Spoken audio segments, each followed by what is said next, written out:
Hi guys, Kirk and Jay here with Kirk, Giordano Plastering. We're on a job here. We're hanging molds and doing stuff. I got a phone call from a fellow who's been in the trade 40 years. He's a consultant.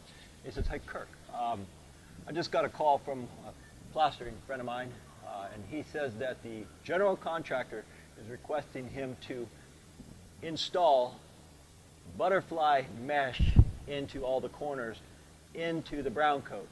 And right away I said, that's not how you do it. And I'm going to explain why. And you guys might say, well, who are you to explain a bunch of stuff where other people can't? I'll explain that too. Okay, this is called a butterfly mesh. I happen to have all this stuff on my truck. And we're not here to do this, but I just figured I'd answer a question because we have a wall that we'll use for an example. Okay, this is butterfly mesh for an interior corners, but this is an exterior corner. Why is it an exterior corner? Because it has this extra piece of reinforced plastic. It goes on the outside corner for sheetrock or for Wonderboard or any of those other fiber boards. But if it didn't have this, it can be used for exterior mesh prior to a color coat.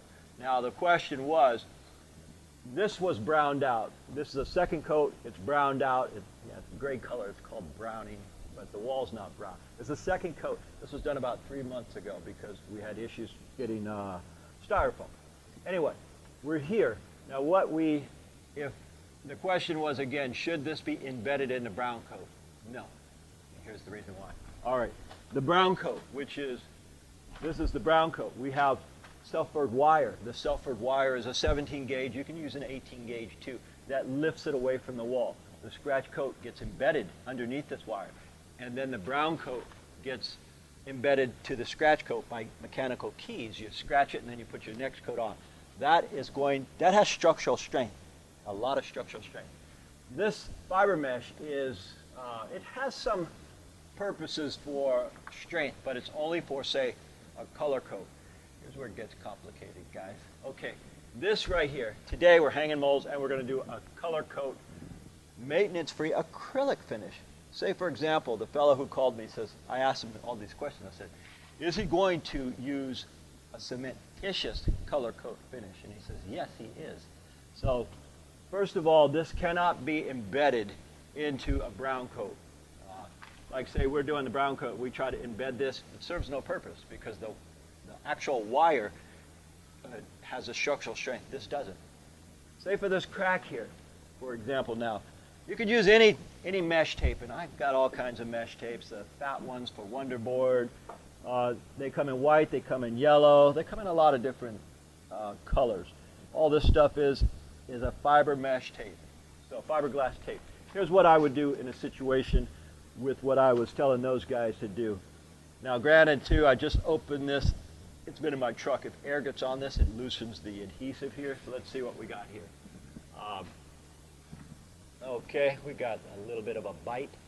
Here's how you do, if you're going to do mesh tape, whether or not it's for a butterfly like that piece I have there, or for just exterior cracking due to normal curing. Okay, this is normal, by the way.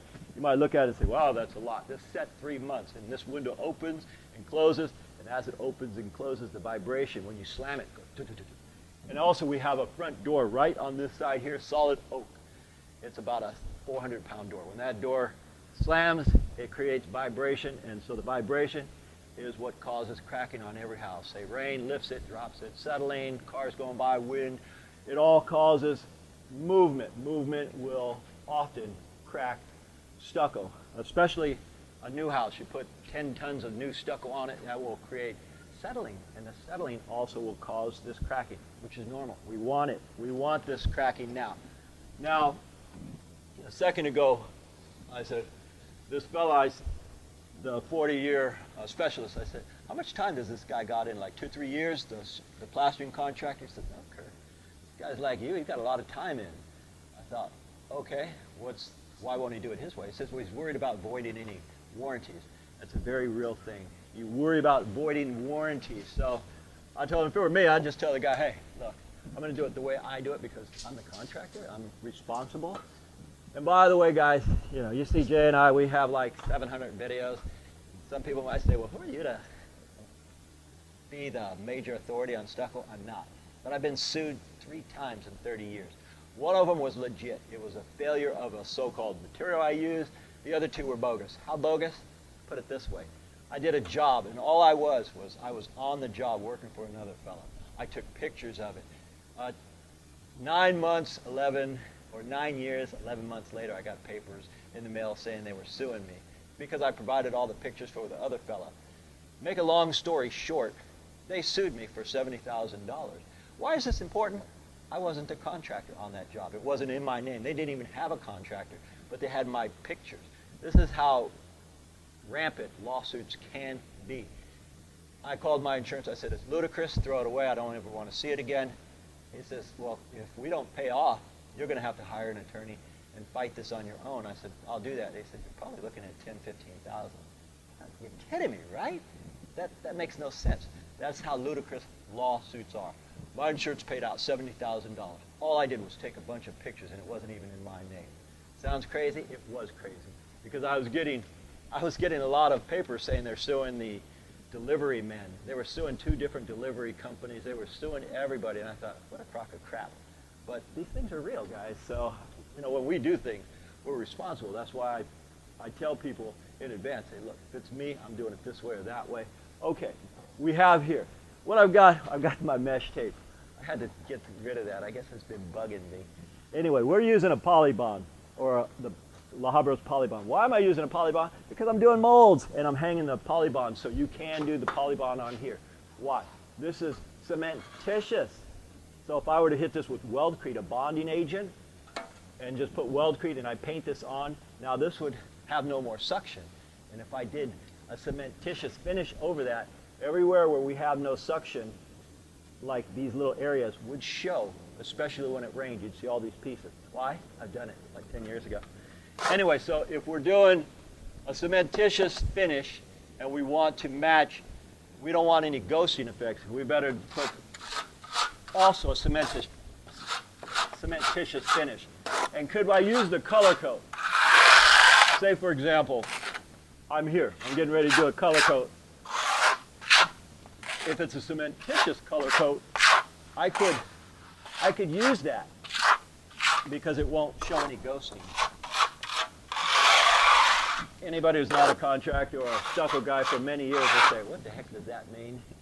That means when it dries, you'll see all of these splotches, no matter what the color is, let alone if it rains. Then they'll just ghost right through. Anyway, that's all you need to do, guys. This is placed on the brown coat. Is it necessary? Do you have to do this? No, you don't. It's not in any rules or code book. Do I do it? Absolutely. Even if I, like say this window here, if it doesn't have any hairline cracks above or below, I'll put some mesh anyway because I know they're going to come. It's just a matter of time, a matter of settling and things of this nature. Now to feather this in a little bit, I could use this little brush, which I have in my hand. I could use a green float with water. And why do I want to feather in these joints? Because we are doing a finish here that's almost, this finish here it's called 2030 or medium, very, very fine.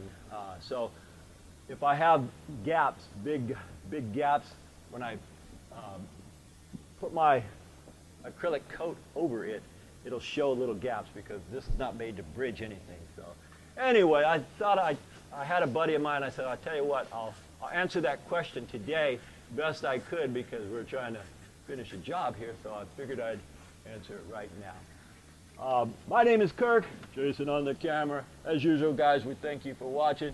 We'll see you on the next one. Once again, folks, we thank you for watching, and I really enjoy all your comments.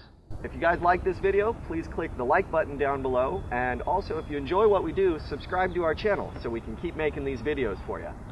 My name is Kirk. And Jay. We thank you for watching, and from the entire Giordano family, we'll see you on the next one.